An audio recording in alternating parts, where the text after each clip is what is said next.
Hello and welcome to the Star Wars Battlefront 2 beta. In this video we'll be taking a tour of what's on offer in the beta and showing you some quickfire tips along the way. You'll have 4 different game modes to try here: Galactic Assault, Strike, Arcade and Starfighter Assault. Let's take a quick look at each of them now. Strike throws you into a small-scale, infantry-focused 8 vs 8 objective battle. You'll be fighting here on Takodana. The Resistance have acquired an artifact and it's your job to protect it. However, as a First Order Stormtrooper, your mission is to collect it and extract it before your reinforcements are depleted. 4 classes are available to choose from, but I love playing as the Assault class in this game mode with the CR2 blaster equipped. Its rapid fire means that you'll defeat enemies quickly in close range engagements. Also, don't forget to switch to your Vanguard weapon for a quick burst of speed and massive firepower up close. The Assault class can also use the Scan Dart to fire at a location and locate enemies nearby. Now, when playing as a Resistance fighter on this level and game mode,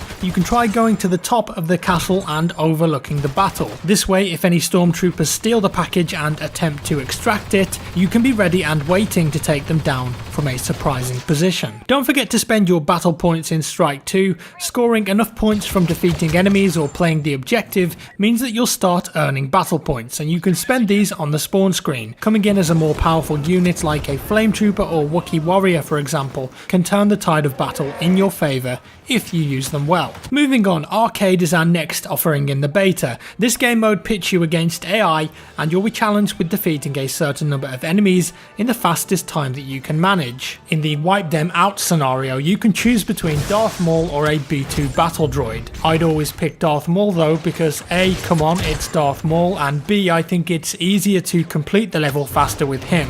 So make good use of all of your abilities by monitoring the cooldowns and use these abilities as soon as they are ready to go. The chokehold in particular is good at clearing large rooms of multiple enemies. Just make sure to get as many targets in your line of sight in one go as possible, and don't forget that you've got a dodge too. This is great for closing the gap on enemies and also avoiding blaster fire. Next up is Starfighter Assault, a massive 24-player game mode putting the players in an epic space battle. In the beta, you'll be thrown into the action during a rebel raid on an Imperial Star Destroyer docked above the planet Fondor. This game mode has multiple stages and objectives to it. If you're new to flying starfighters, I definitely recommend practicing the basic controls when the game starts. You can adjust the speed of your fighter, fast, slow, and you can have full control of rolls as well. Remember that if you want to make a tighter turn, flying slower will allow you to do that. Very useful if you're chasing a target or someone is chasing you to break away. Focusing on playing the objective in this game mode is really important too.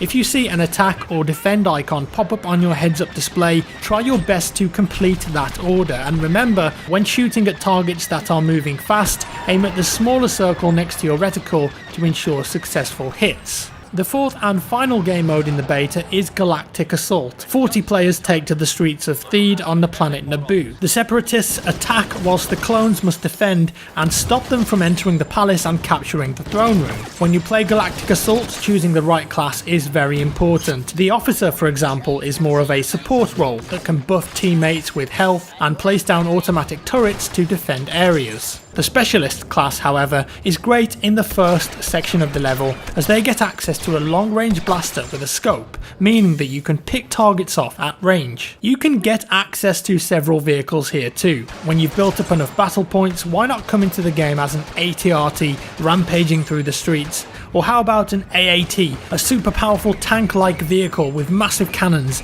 and tons of health? Even starfighters make an appearance on this level too, and are great for raining down blaster fire from above. And if you get enough battle points, you could of course come into the battle as a hero.